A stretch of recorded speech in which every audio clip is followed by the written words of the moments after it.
أشهد أن محمدا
এটা একটু নামাই দেন তো, এটা একটু নামাই দেন, নামান নামান, ঠিক আছে, একটু উঠে দেন তাহলে, ব্যাস।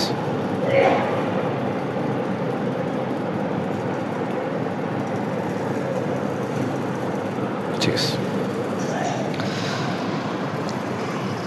আলহামদুলিল্লাহ,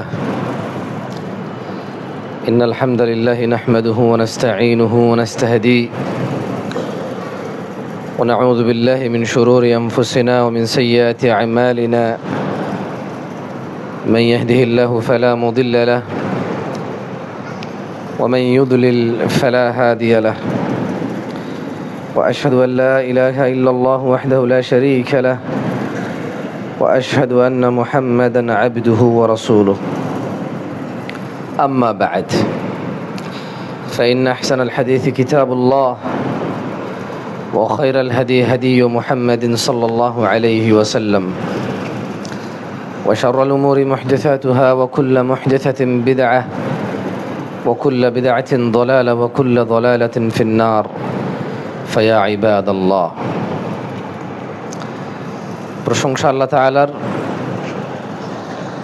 যিনি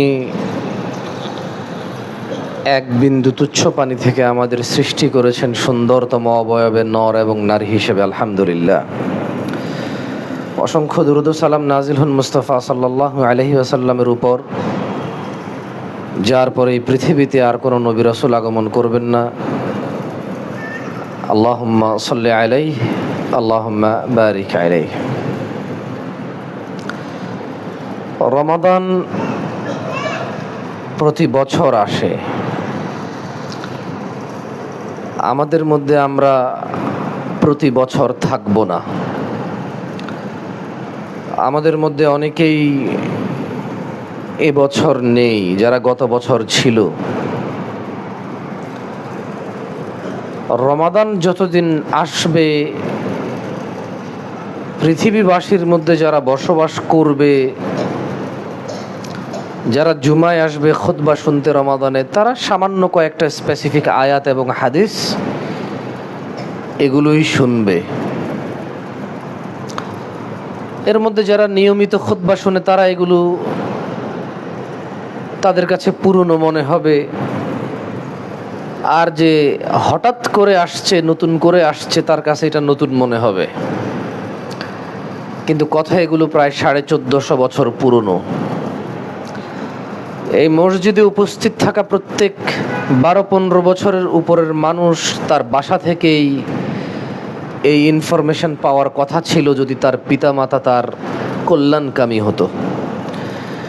পিতা যদি তার সন্তানের জান্নাতের বিষয়ে আগ্রহী হতো, মা যদি তার সন্তানের জান্নাতের বিষয়ে চিন্তাশীল হতো, তাহলে যেই আজকেই প্রথম রমাদানে আসছে, শাহরু রমাদান আল্লাযী উনজিলা ফীহিল কুরআন হুদাল লিন-নাসি ওয়া বায়্যিনাতিন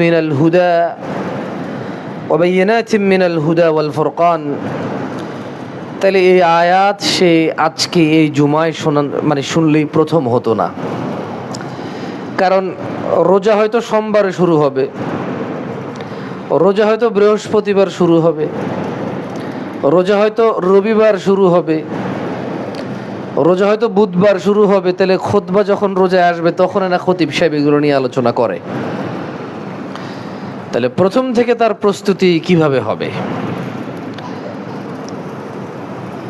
এতটুকু বুঝতেছি যে রমাদান আসার আগের মাস শাবানে কেউ কেউ নিসফে শাবানের গুরুত্ব নিয়ে আলোচনা করে, আবার কেউ কেউ নিসফে শাবান নিয়ে বাড়াবাড়ির আলোচনা করে। শাবানটা এভাবে যায়। তো ঠিক রমাদানের আগের জুমায় হয়তো রমাদানের গুরুত্ব, মাসলা মাসাইল নিয়ে কিছু আলোচনা হয় না তা না। এই ফ্যানটা বন্ধ করে দিতে পারবেন একটু? এখন সত্যি কথা বলতে কি, আমার আসলে ঢাকা শহরে, এটা একটু আগায় দিন তো, কেন জানি সাউন্ড কি শুনতে পান আপনারা? যাক, ঠিক আছে, হ্যাঁ ঠিক আছে, মাশাআল্লাহ। তো আমার কেন জানি মনে হয় রমাদান কি কোন ঘুষখোরের ঘুষ নেওয়া থেকে বিরত হওয়ার কাজে আসছে কিনা।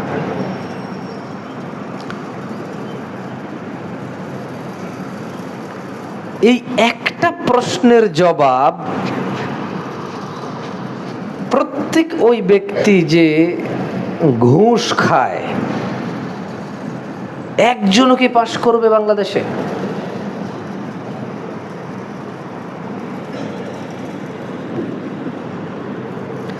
সিগারেট খোর যখন ইফতারি খাওয়ার পরে সোজা গিয়ে সিগারেটটা খায়, এটা কি প্রমাণের জন্য যথেষ্ট নয় একজন ঘুষখোর রমাদানকে কেন্দ্র করে ঘুষ ছাড়েনি? এখন প্রশ্ন, তাহলে কি রমজান আসলে ঘুষ খাবে না, বাকি 11 মাস খাবে? আমি এটা বলছি না। আমি মূলত কথা বলতে চাচ্ছিলাম সূরা বাকারার 183 নম্বর আয়াত নিয়ে, যেখানে কাবার রব, মুস্তাফার রব আলাইহিস সালাম, আদম আলাইহিস সালামের রব, আমাদের সবার রব, সূরা বাকারা সূরা নম্বর 2 আয়াত নম্বর 183 যে বললেন রোজার বিষয়, যে ইয়া আইয়ুহাল্লাযীনা আমানু, মোটেও সবাইকে বলে নাই। তিনি তাকওয়ার ক্ষেত্রে বলেছে ইয়া আইয়ুহান নাস ইত্তাকু রাব্বাকুম, হে মানব সমাজ, হে মানুষেরা, হিন্দু বৌদ্ধ খ্রিস্টান নাস্তিক আস্তিক, ভালো মন্দ, ইমাম মুসল্লি, চোর ডাকাত, ব্যভিচারী, নেশাখোর, জুয়ারি, খুনি, ডাকাত, সবাইকে বলছে ইয়া আইয়ুহান নাস, হে মানুষ, ইত্তাকু রাব্বাকুম, রবকে ভয় করো। কিন্তু রোজার বিষয় সবাইকে বলে নাই। রোজার বিষয় বলছে যে ইয়া আইয়ুহাল্লাযীনা আমানু, হে তোমরা যারা ঈমান এনেছো, কুতিবা আলাইকুমুস সিয়াম, তোমাদের উপরে রোজাকে ফরজ করলাম। তার রোজা কেন ফরজ করেছেন ইয়া আল্লাহ? বলছে যে কামা কুতিবা আলাল্লাযীনা মিন ক্বাবলিকুম, তোমাদের আগে যত নবী রাসূল আসছে সবার উপরে রোজা ফরজ ছিল, যেমন ঠিক তেমনি তোমাদের উপরে ফরজ করা হলো রোজাকে। কেন? ইয়া আল্লাহ, আপনি তাকওয়ার ক্ষেত্রে বললেন যে ইয়া আইয়ুহান নাস, হে মানুষ, ইত্তাকু রাব্বাকুম, রবকে ভয় করো। ইয়া আল্লাহ, আপনি রোজার ক্ষেত্রে কেন বললেন ইয়া আইয়ুহাল্লাযীনা আমানু, হে ঈমানদার যারা ঈমান আনছো তারা রোজা রাখো? কেন? আল্লাহ বললেন যে লাআল্লাকুম তাত্তাকুন, যাতে তোমরা আল্লাহ ভীতি অর্জন করতে পারো। তাহলে একটা কনক্লুশনে আমরা আসছি, রোজা কেন মুমিনের উপরে ফরজ। রোজা আল্লাহ সুবহানাহু ওয়া তাআলা কেন সবাইকে ডেকে বলে নাই? যারা দাবি করে যে আল্লাহর উপরে ঈমান এনেছে, যারা দাবি করে যে মুসলমান নিজেকে, শুধু তার উপরে কেন রোজাটা ফরজ? এটা একটা কনক্লুশন সেম আয়াতে চলে আসছে যে লাআল্লাকুম তাত্তাকুন, রোজা এই জন্য ফরজ যাতে তোমরা আল্লাহ ভীরু হতে পারো, তাকওয়া অর্জন করতে পারো। এতে কোনো সন্দেহ নাই। এখন আমার প্রশ্ন, রোজা ফরজ ঈমানদারের উপর, রোজা রাখতে হবে, কারণ রোজা রাখলে গ্যারান্টি আল্লাহ ভীতি আসবে। রোজা রাখলে আসবে, এতে কোনো সন্দেহ নাই। কারণ আল্লাহ এই সূর্যকে যে দিনের বেলায় উদয় হওয়ার জন্য আদিষ্ট করেছেন এবং সন্ধ্যায় অস্তে যাওয়ার জন্য, ও কি এটা থেকে ফিরতে পারে? এই পানি ভেজা হবে, এই রোদ শুকনো হবে, ও কি ফিরতে পারে? চোখ দেখবে শুনবে না, কান শুনবে দেখবে না, এ কি ফিরতে পারে? ফিরতে পারে না। তাহলে আল্লাহ যদি রোজার মধ্যে তাকওয়া রাখে, তাহলে যে রোজা রাখবে তার তাকওয়া আসবে, এতে কোনো সন্দেহ নাই। তাহলে যার তাকওয়া আসতেছে না, সে কি আসলে রোজা আছে কিনা?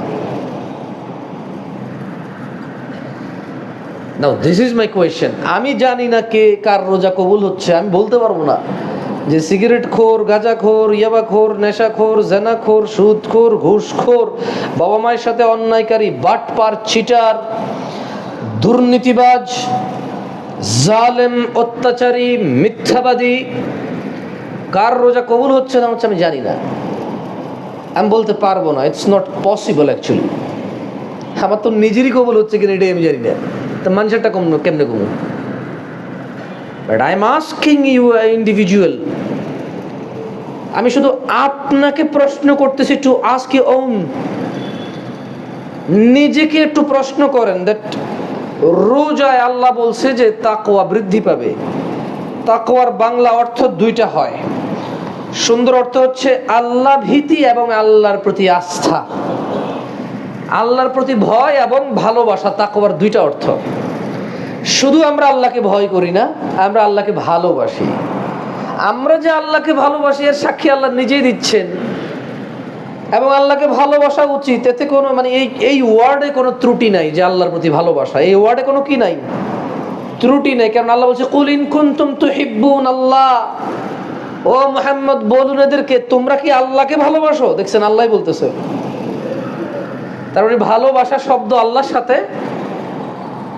আল্লাহ নিজেই এটা স্থাপন করেছে, সো এটা ত্রুটিযুক্ত ওয়ার্ড নয়।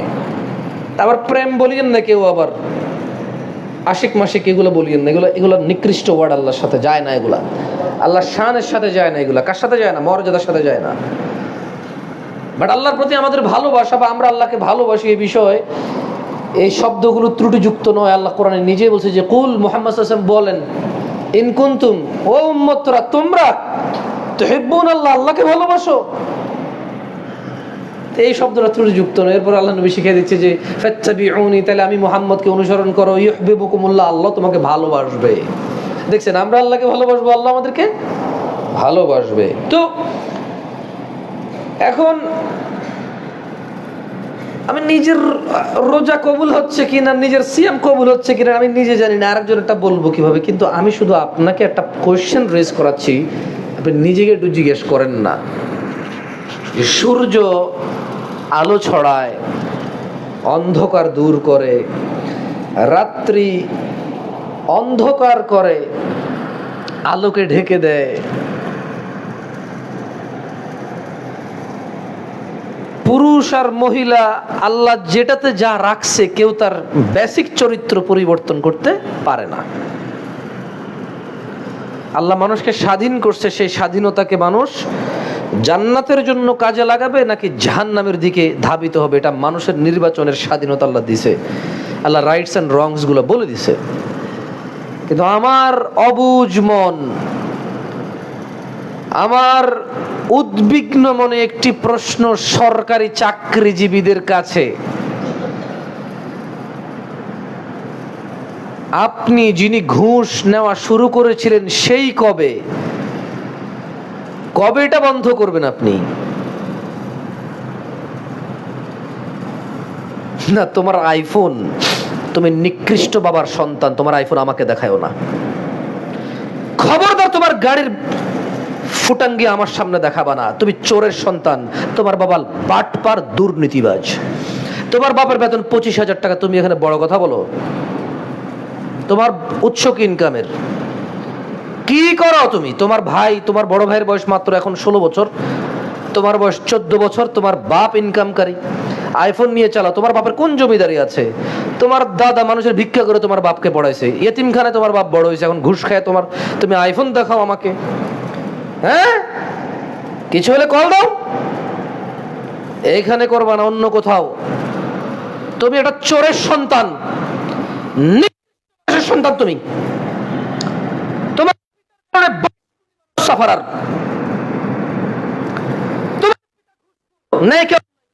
অন্যায়কে ন্যায় করে, মানুষকে অপরাধী বানায়। মানুষ তোমার আব্বার কারণে, তোমার বা 20 টাকা ঘুষ খায় রাস্তায় মানুষের থেকে। তুমি ব্র্যান্ডের জামা পরো, আমাকে বলতেছো তোমার এই ব্র্যান্ডের জামার মধ্যে তুমি নির্লজ্জ, তোমার তো মান সম্মান নেই। আর তুমি তো ওই নিকৃষ্ট মানুষ যে ইজ্জতই বোঝো না। তুমি কি, তোমার 2 টাকার মূল্য আছে? তুমি কে? তুমি একটা চোরের সন্তান, তুমি বড় কথা বলো। ইংলিশ মিডিয়াম স্কুলে পড়ো, আবার আমাকে এসে ফুটাবি দেখাও। কি ইংলিশ মিডিয়ামে পড়ার?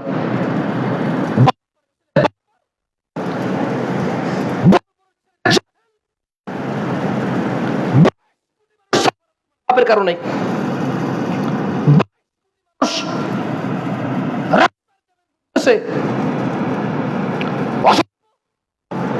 তোমার ওই তোমার মানুষের মহিলাদের সম্ভ্রম লেগে আছে। তোমার আব্বার সামনে মহিলা ভিডিও কলে ন্যাংটা না হলে তোমার আব্বা সিগনেচার করবে না বলে। তুমি ওই নিকৃষ্ট নোংরা মানুষের সন্তান, বড় কথা বলো আমাকে? ইংরেজি বাংলা মিলায় কথা বলো তুমি এখানে আসা, অন্য কোথাও এখানে না। খবরদার, নির্লজ্জ তুমি না। তোমার এই ব্র্যান্ডের জামা তোমার হাতে, এগুলো প্রমাণ করে তোমার দাদা ছিল না, তোমার আব্বার জন্য কিচ্ছু রেখে যেতে পারে নাই। তোমার আব্বার এখন বেতন মাত্র সরকারি চাকরি, আবার কিছু হলে বলো যে ফোন দেবো এই অফিসে সেই অফিসে আটকাই দেবো, হ্যান ত্যান বগে চোখে বলো আমাকে। বেটা 60 বছর আটকাবি তুই আর তোর বাপ মিলা, বেটা পারবি আর কিছু করতে? তুই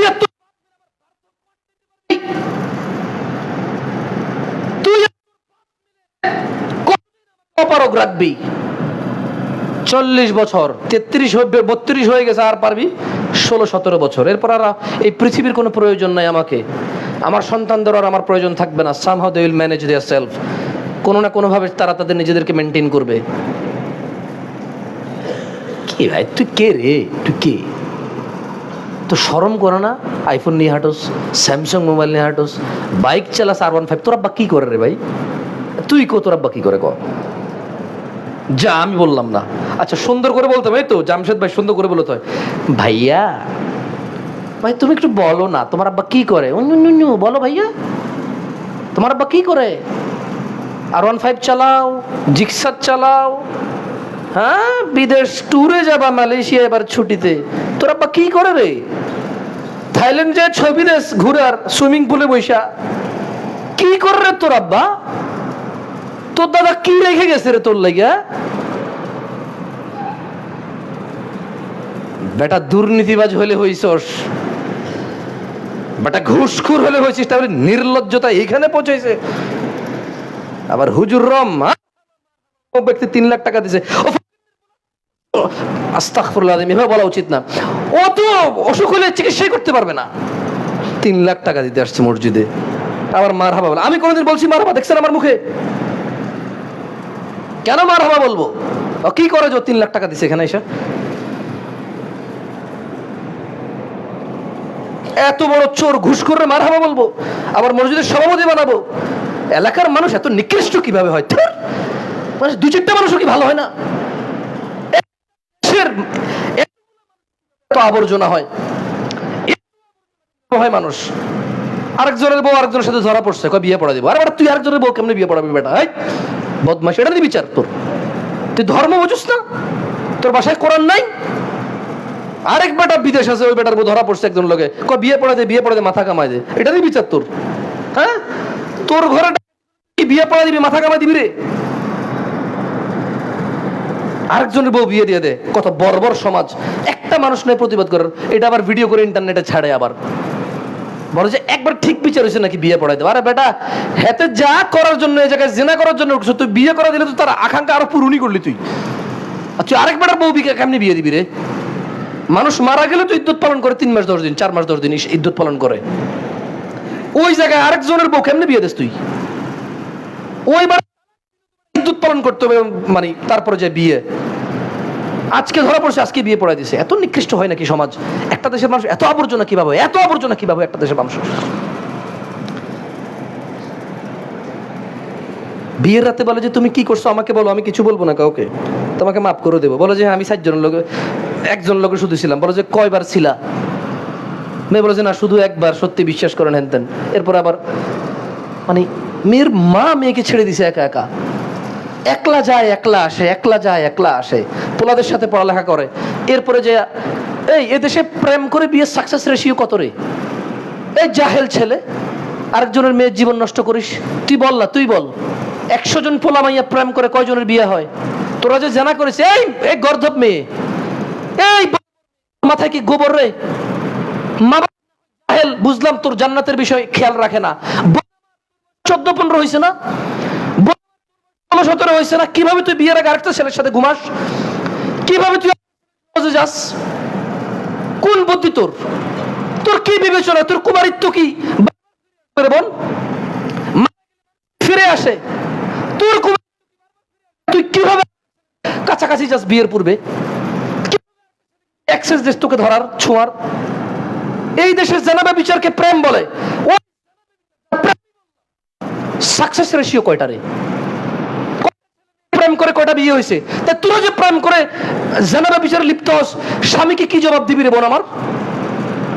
পারবি? কোনো চিন্তা নাই। নির্লজ্জ, বেহায়া, হিজড়া ছেলে, ব্যক্তিত্বহীন ছেলে, পরিবার কোনো কুমারী মেয়ে না পায়, বুঝতে পারে যে এর বউ বিয়ের পূর্বে কারোর সাথে শারীরিক সম্পর্ক করছে, এর কিডনি বিক্রি হলো তালাক দেবে, কিডনি বিক্রি করে হলো তালাক দেবে। এবং সে অ্যানাউন্স করবে, হ্যাঁ আমি ওই দুর্ভাগা যা যে একটা মানে দুশ্চরিত্রা মহিলাকে বিয়ে করেছি, আমি সেই অবিচক্ষণ লোক, আমি সেই যে বিচক্ষণতা দিয়ে ফাইন্ডিংস করতে পারেনি একটা ভালো মেয়ে বিয়ে করেছে, একটা দুশ্চরিত্রা বিয়ের পূর্বে চরিত্র খারাপ করেছে, আমি সেই দুর্ভাগা সেই গর্ধব তালাক দিয়ে দিলাম।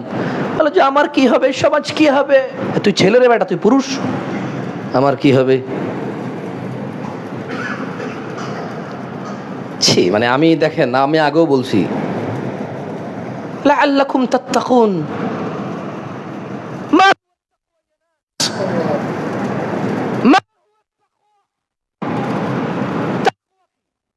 আল্লাহ কি রোজা রেখা প্রেমিকরে বলতেছে তোমাদের এলাকায় ইফতারি আজকে কি বানাইছে, তোমরা আজকে কি বানাইছো?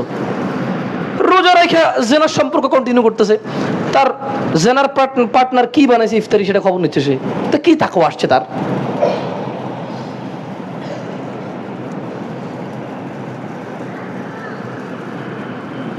ইফতারের পূর্ব মুহূর্তে অফিস ছাড়ার আগে সরকারি লোক ঘুষ নিয়ে বেরোচ্ছে, কি তাকওয়া আসছে তার?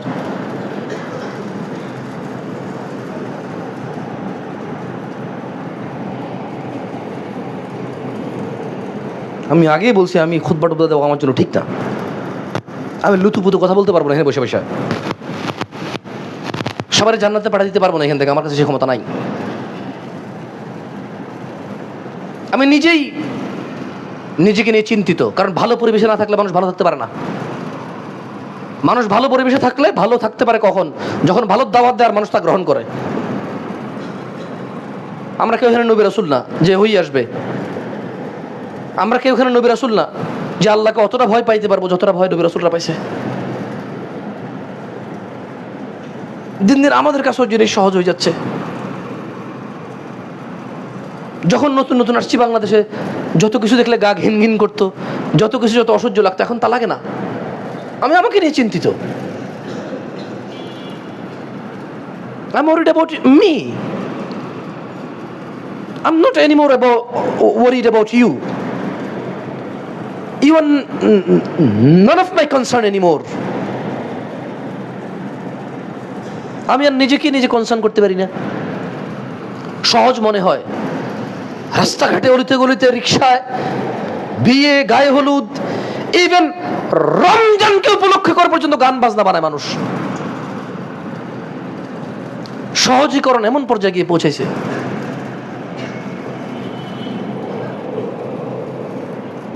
আল্লাহ বলছি, আইয়ুহাল্লাযীনা আমানু, হে ঈমানদাররা, কুতিবা আলাইকুমুস সিয়াম, তোমাদের উপর সিয়ামকে ফরজ করা হলো, কামা কুতিবা আলাল্লাযীনা মিন ক্বাবলিকুম লাআল্লাকুম তাত্তাকুন, যাতে তোমরা আল্লাহ ভীরু হইতে পারো, এই জন্য তোমাদের উপর রোজা ফরজ করছি। প্রত্যেকে আমরা রোজা রাখি, কিন্তু আমরা আল্লাহ ভীরু হইতে পারতেছি না। তা কেমন রোজা রাখি আমরা? একটা শেভ করা লোক বললো না যে রোজা আসছে আমি রোজা রাখি, এখন আমার তাকওয়া অবশ্য আমি আর শেভ করবো না। একটা বউ পিটানো লোক বললো না যে রোজা আসছে আমি আর বউ পিটাবো না। একটা জুয়ারি বললো না যে রোজা আসছে আমি আর জুয়া খেলবো না। একটা ইয়াবাখোর বললো না যে আমি আর ইয়াবা খাবো না, রোজা আসছে আমি রোজা রাখি, আমার তাকওয়া আসছে। একটা ঘুষখোর সুদখোর বললো না যে আমি সুদ খাবো না, ঘুষ খাবো না, রোজা আসছে আমি রোজা রাখি। একটা সিনেমা নাটকের নায়ক নায়িকা বললো না যে আমি রোজা আসছে রোজা রাখি, বলছে সে হালাল সিনেমা বানাবে। কি দেশ, কি মানুষ, কোন পর্যায়ে পৌঁছাইছি, কোন পর্যায়ে পৌঁছাইছি। সত্য কথাগুলো বললে শত্রু মনে করে, বলে যে সুন্দর করে বলেন। আরে ভাই, সুন্দর করে কেমনি পিটায় আমি জানি না। আমি জানি না মানুষকে কিভাবে সুন্দর করে ফাঁসি দেয়। আমি জানি না জানাকারী ব্যভিচারকারীকে কিভাবে শাস্তি দেয় সুন্দর করে, আমি জানি না। আমি জানি না অপরাধীকে কিভাবে সুন্দর করে শাস্তি দেয়, আমি জানি না। ওই শাস্তিটাই সৌন্দর্য আমার কাছে। আমার কাছে অপরাধের বিচারটাই হচ্ছে সৌন্দর্য। আমার কাছে অন্যায়কারের লাঞ্ছনাই হচ্ছে সৌন্দর্য, যাতে অন্যান্য মানুষ অ্যাওয়ার হইতে পারে, ওয়ার্ন হইতে পারে, সতর্ক হইতে পারে। This is what beautiness of my view, my point of view. আমি সুন্দর করে পারবো না ঘুষখোরের ছেলে ফুটাঙ্গিগিরি দেখায় ঘুরবে আর আমি বলবো যে wow wow wow, I couldn't do that. আমি পারি না, পারবো না। আমি তোমাদের কাউকে পারবো না তোমার এই সুন্দর জামা কাপড় আর তোমার এই দাম্ভিকতা নিয়ে চলাকে কংগ্রেচুলেশন বলতে। No, I can't do that, because আমি জানি তোমার আব্বার বেতন 40,000, 45,000। তোমার আব্বার বেতন আজকে 60,000 হয় নাই, শুরু করছিল 13,000 টাকা দিয়ে, 12,000, 8,000, 7,500 টাকা দিয়ে। এটা তোমার আব্বা। 30 বছর চাকরি করার পর এখন বেতন হয়েছে কত? 82,000। আমি তোমাকে কংগ্রেচুলেশন বলতে পারবো না, আমার পক্ষে সম্ভব না।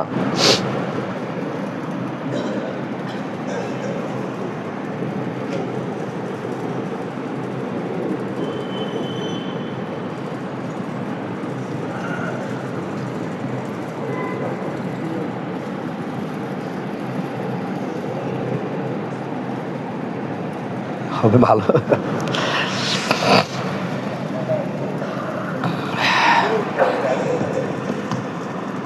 أقول قولي هذا واستغفر الله لي ولسائر المؤمنين فاستغفروا إنه هو الغفور الرحيم. সবাই ইস্তিগফার করেন। استغفر الله لا إله إلا هو الحي القيوم وأتوب إليه.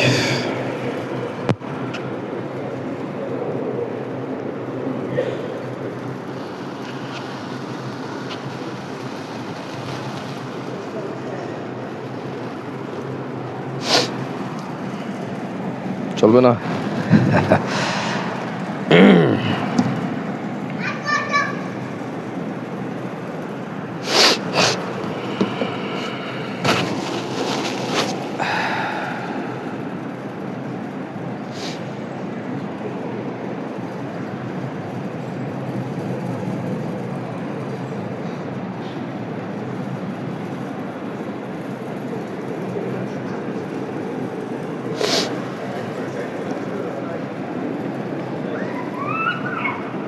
এটা সরাই ফেলেন থাক।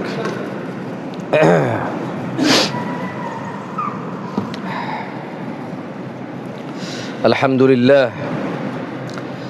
ওয়াকাফা ওয়া উসাল্লি ওয়া উসাল্লিমু আলা মুহাম্মাদিল মুস্তাফা ওয়া আলা আলিহি ওয়া সাহবিহি ওয়া আসহাবিহি ওয়া আহলিহিল আফওয়া ওয়া আহলিল আফওয়া ওয়া আহলিল আওফা।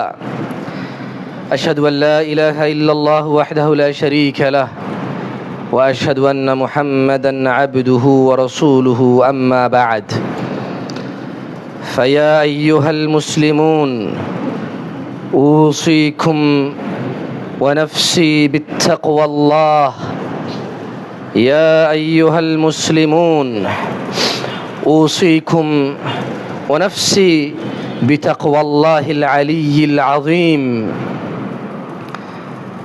আমি আমাকে এবং আপনাদের সবাইকে আল্লাহ ভীতির দিকে আহ্বান করি, ওসিয়ত করি, নসিহত করি নিজেকে এবং আপনাদের, যে আমাদের সকলের উচিত আল্লাহ ভীরতার দিকে আগানো।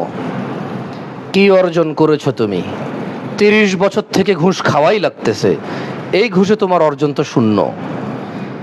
যদি 2-4-10 দিন খাইয়া আর খাওয়া লাগতো না, তাইলে বুঝতাম যে হ্যাঁ ঘুষ খেয়ে সাকসেস হয়ে গেছো, আর খাওয়া লাগে না। এমন খাওয়া খাইছো আর খাওয়া লাগে না। যদি তুমি সুদ 2-4-10 দিন খাইছো আর তোমার জীবন স্বাবলম্বী আর টাকার প্রয়োজন মিটে গেছে, অভাবের ঘাটতি পূরণ হয়ে গেছে, তাইলে বুঝতাম যে ঠিক আছে, সেরে গেছো। কিন্তু খেতেই হচ্ছে সুদ। এই যে ছেলে, এই বিবাহের পূর্বের বহির্ভূত সম্পর্ক সে বিবাহের পরেও কন্টিনিউ করে। কারণ মনে রাখবা,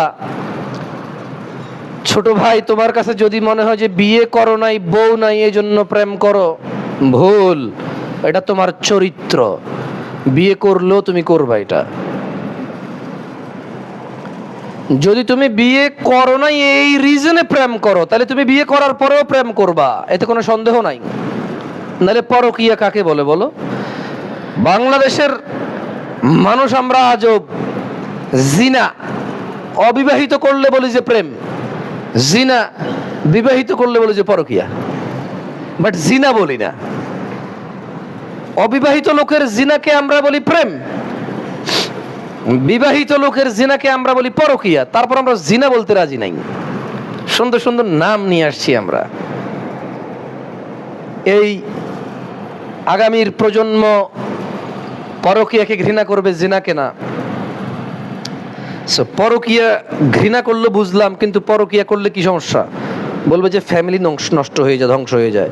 কিন্তু এটা যে গুনাহ, এটা যেটা বিশাল বড় মারাত্মক ইফেক্ট আছে জীবনে, এটা নিয়ে তার আর কোনো কি থাকবে না, এটাকে বলে কি এটা নিয়ে ওর আর কোনো ই থাকবে না, মানে কনসার্ন থাকবে না ওটা নিয়ে যে গুনাহ বা পাপ বা আমার রিজিক কমবে, আমার হায়াত কমবে, আমার সুস্থতা কমবে, আমার সম্মান কমবে, এটা নিয়ে সে এ করবে না।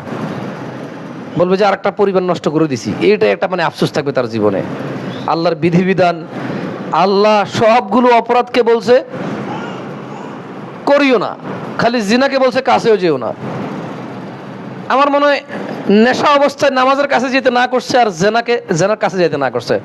লা তাকরাবুস সালাত, নামাজের কাছে যাইও না নেশা করলে, মানে নেশাগ্রস্ত থাকলে। আর মানে মানে জেনার বিষয় বলছে যে লা তাকরাব, কাছে যেও না। কে এই রোজার মধ্যে, এই রোজাকে কেন্দ্র করে কে আপনি কোন খারাপ কাজটা ছাড়ছেন? আপনাকে অভিনন্দন, আপনাকে জামশেদ মজুমদারের পক্ষ থেকে অভিনন্দন, সারা পৃথিবীর সকল মুসলমানের পক্ষ থেকে অভিনন্দন। জিতে যাবেন আপনি ইনশাআল্লাহ। আল্লাহ বলেছে যে রোজাকে আল্লাহ ফরজ করেছে তাকওয়ার জন্য, আল্লাহ ভীরুতা অর্জনের জন্য। আপনি যিনি অপরাধ ছেড়েছেন রোজা আসার পর, রোজায় অপরাধ ছেড়ে দিয়ে পরে করবেন এই জন্য না। রোজা আসছে, রোজা আছেন, আল্লাহ ভীতি জাগছে, নিজে নিজে লজ্জা পাচ্ছেন অপরাধ করতে, আর অপরাধ ছেড়ে দিছেন, আপনাকে স্বাগতম, আপনি জিতে যাবেন ইনশাআল্লাহ। কারণ আপনার রোজা কবুল হওয়ার সম্ভাবনা বেশি, কারণ আল্লাহ কোরআনে বলছে রোজা আমি ফরজই করছি আল্লাহ ভীরুতা বাড়ার জন্য। সো আপনার আল্লাহ ভীরুতা বাড়তেছে, তার মানে রোজা আপনার কাজে আসতেছে, রোজা আপনার কাজে আসতেছে। আর আপনি যিনি কোনো ধরনের কোনো অপরাধ ছাড়েন নাই, রোজা আপনার কাজে আসতেছে না। আমি কি বলছি রোজা রাখিয়েন না? আমি কি বলছি রোজা কবুল হচ্ছে না? হ্যাঁ, আমি বলছি রোজা আল্লাহ ফরজই করছে আল্লাহ ভীরুতার জন্য না, আপনি কোনো অপরাধী ছাড়তে পারতেছেন না। আসলে আপনার কি কাজে আসতেছে আপনিই কর না, আমি কইলাম না, জান। আজকে আসলে আমি একটু ফ্রাস্ট্রেটেড, আমি একটু বিরক্ত।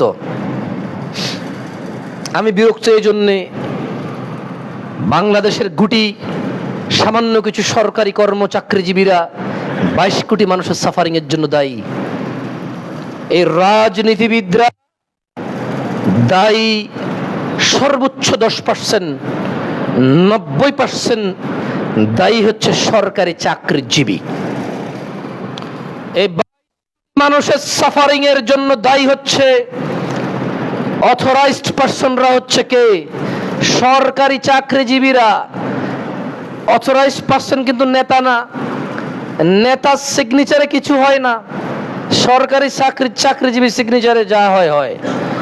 এই রাস্তা, এই ঘাট, এই চুরি, এই ডাকাতি, এই নারায়ণগঞ্জের মদনপুরের যাত্রাবাড়ির জ্যামের মধ্যে চোর ডাকাতরা প্রকাশ্যে হেঁটে বেড়ায়, কখন কার মোবাইল টান দিয়ে নিয়ে যাবে, মানুষ ভিডিও করে ছাড়ে। এটা দমন করার ক্ষমতা বাংলাদেশের নাই। এরা কি অন্যায়কারী সরকারকে নির্মূল করছে দাবি করে আমার জানা নাই। অন্যায়কারী কিছু ব্যক্তিকে এরা নির্মূল করছে, বদলে অন্যায়গুলো অন্যরা দখল করে নেবে। কারণ অন্যায় বন্ধ এভাবে করা যায় না, অন্যায় বন্ধের জন্য প্রয়োজন শাস্তি, তার জায়গা দখল করা না। আপনি নেতা, অন্যায় করেন, 2-4-5টা অন্যায় করছেন, গায়ে লাগে নাই।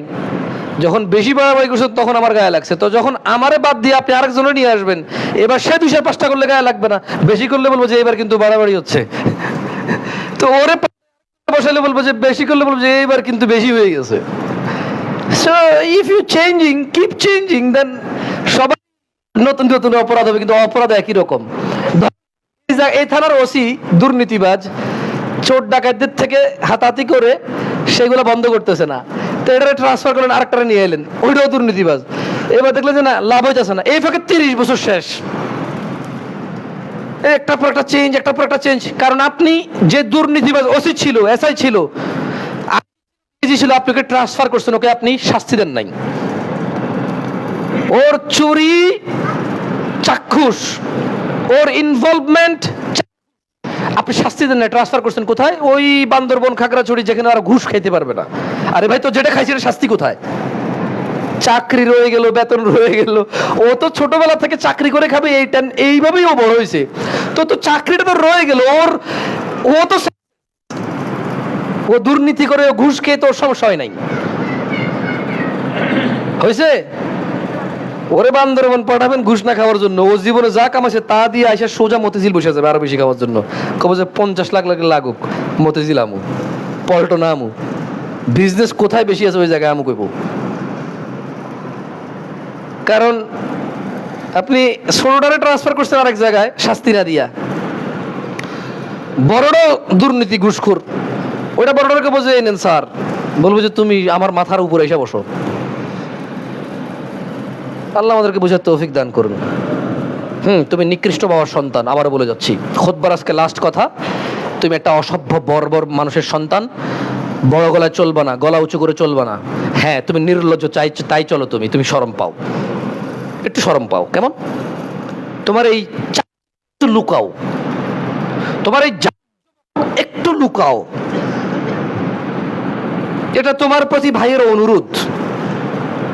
তোমার ওই 2 লাখ টাকা দামের তোমার আব্বা মানে গাড়ি, এগুলো সব ঘুষের টাকার। তুমি এটা চোরের সন্তান, তুমি এটা নির্লজ্জ সন্তান। তোমার আব্বা মানুষই না, তোমার আব্বা তোমার না, ও মানুষ। তুমি বলতে গেলে তুমি না, এটা তোমার দোষ নাই না, তোমার, কারণ তুমি নির্বাচন করতে পারো নি কার ঘরে জন্ম নিবা, বাট তুমি নির্বাচন করতে পারো কিভাবে জীবন যাপন করবা। তোমার আব্বার ওই অসৎ উপার্জন দিয়ে ফুটাঙ্গিগিরি করে চলবা না। একটু লজ্জাবোধ কর, তোমার বয়স মাত্র 22 বছর। আমি তোমাকে অনেক ভালো মনে করি, আমি মনে করি তোমার মাথায় মগজ আছে, এটা পচে যায় নাই। আমি বিশ্বাস তোমার মাথায় গোবর নাই। আমি বিশ্বাস তুমি 16 বছর একটা মানুষ। এটা জামশেদ মজুমদার, আমি বড় ভাই, আমি বিশ্বাস করি তুমি তোমার আব্বার চাইতে তুমি উন্নত, তুমি সম্মানজনক কেউ। এই সমাজের মুরব্বীদের চাইতে আমি তোমাকে বেশি ভালোবাসি, কারণ তোমার ভিতরে এখনো আত্মমর্যাদা বোধ আছে। অপরাধকে তোমার অপরাধ, শুধু একটু তোমার এই চাকচিক্য, তোমার এই আলিশান চলাফেরা, তোমার এই গোপন করো, মুক্ত তোমার। এটা আমার লজ্জা করো। ও লজ্জা করবা না তো অপমান হওয়ার জন্য অপেক্ষা করো। আজকে আমি জামশেদ মজুমদার বলেছি এই খুতবায়, কালকে অন্য কেউ বলবে না। এখনো সবাই পিছিয়ে বলে, আমি সামনে বলছি। তুমি পৃথিবীর কোন পরিস্থিতি তৈরি করবা করো, আমি জামশেদ মজুমদার তোমাকে বলবো তুমি চোরের সন্তান, নিকৃষ্ট মানুষের সন্তান, বর্বর। তোমার আব্বা মানুষের ইজ্জত সম্মান নষ্ট করে টাকা কামাইছে, তোমার আব্বা নিরপরাধীকে অপরাধী বানায় টাকা কামাইছে, তোমার আব্বা রাস্তাঘাটে জ্যাম, তোমার আব্বা বাংলাদেশে চুরি ডাকাতি হচ্ছে, তোমার বাঁচাই দিচ্ছে, তোমার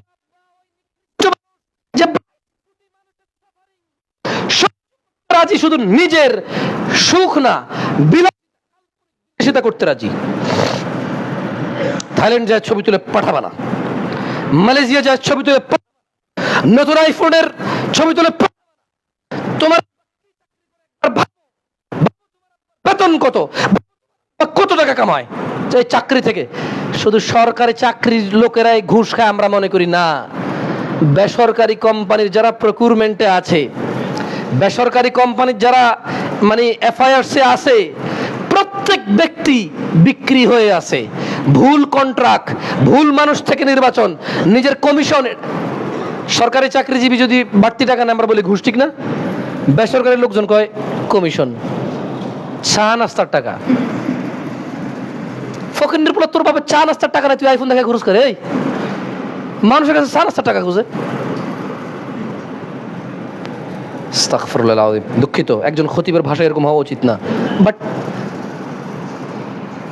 কিছু বললাম না, যাও, আর কিছু বললাম না। তুমি বুঝছো তোমার আব্বা চা নাস্তার টাকা খুঁজে মানুষের কাছে, তুমি বুঝছো? তুমি এগুলো দেখাবা না, তোমার এইসব এই চলাফেরা দেখাবা না, খবরদার।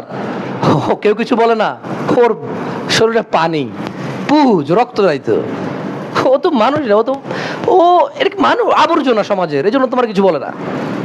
সো আবর্জনার নেতা তুমি, আবর্জনার বড় লোক তুমি। বুঝছো না বুঝো নাই? তুমি পয়সাওয়ালা কারণ তুমি আবর্জনার মধ্যে আছো, সো তোমার গায়ে আশপাশে আবর্জনা লেগে আছে। সো মাছি আর মশা যদি বলে যে আমি উঠতে পারি, যাই কি আসে, এভাবে থাপ্পড় দিলে মারা যায় মানুষ। বুঝো নাই? মশা মাছি হয়ে উঠতে পারলে কি লাভ? বড়াই করার দরকার নেই, মশা বড়াই করলে হবে যে আমি উঠতে পারি, তুই উঠতে পারছ না। মানুষ, আল্লাহ মানুষকে বলেছে ওয়ালাকাদ কাররামনা বানি আদম, আমি আল্লাহ আদম সন্তানকে সম্মানিত করেছি, মশা মাছিকে না। তুমি বুঝছো? আল্লাহ তোমাকে বুঝার তৌফিক দান করুন ভাই আমার। আসি রোজায় ফিরে এসে আজকের খুতবা শেষ করি।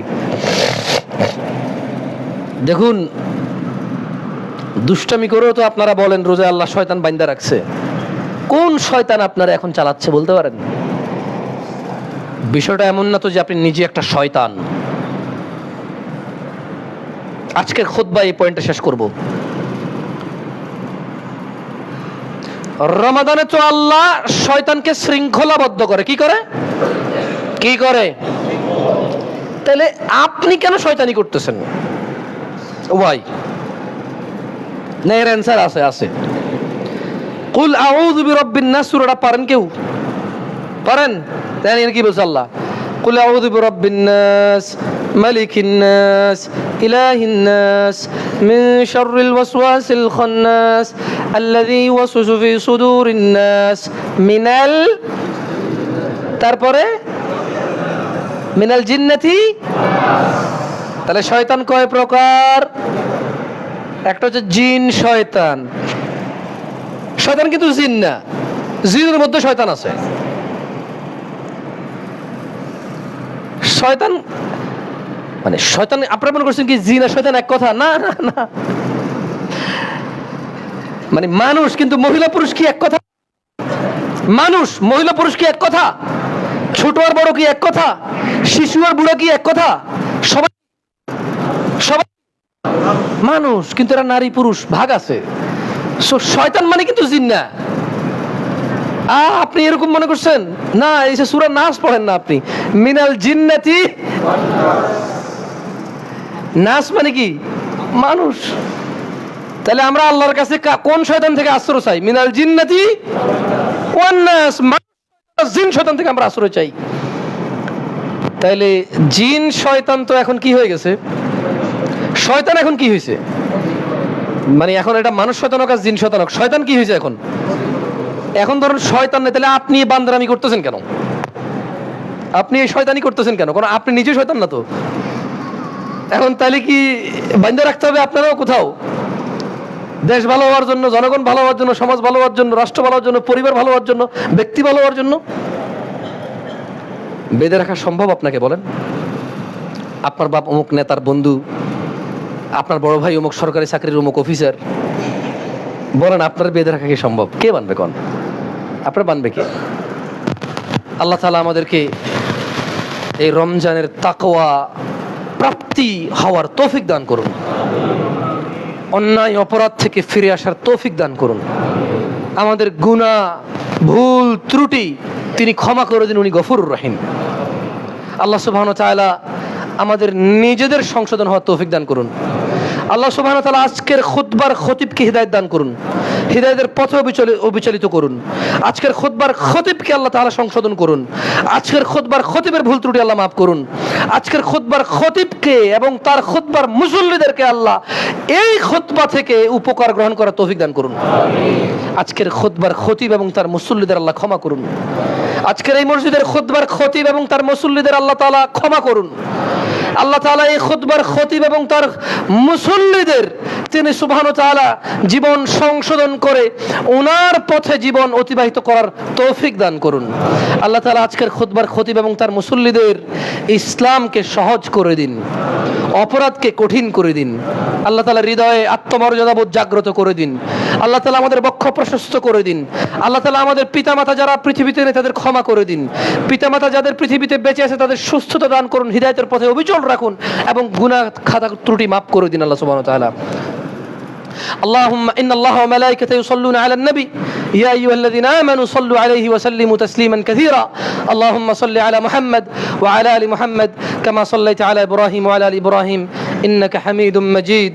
اللهم بارك على محمد وعلى آل محمد كما باركت على إبراهيم وعلى آل إبراهيم إنك حميد مجيد. وأقيم الصلاة.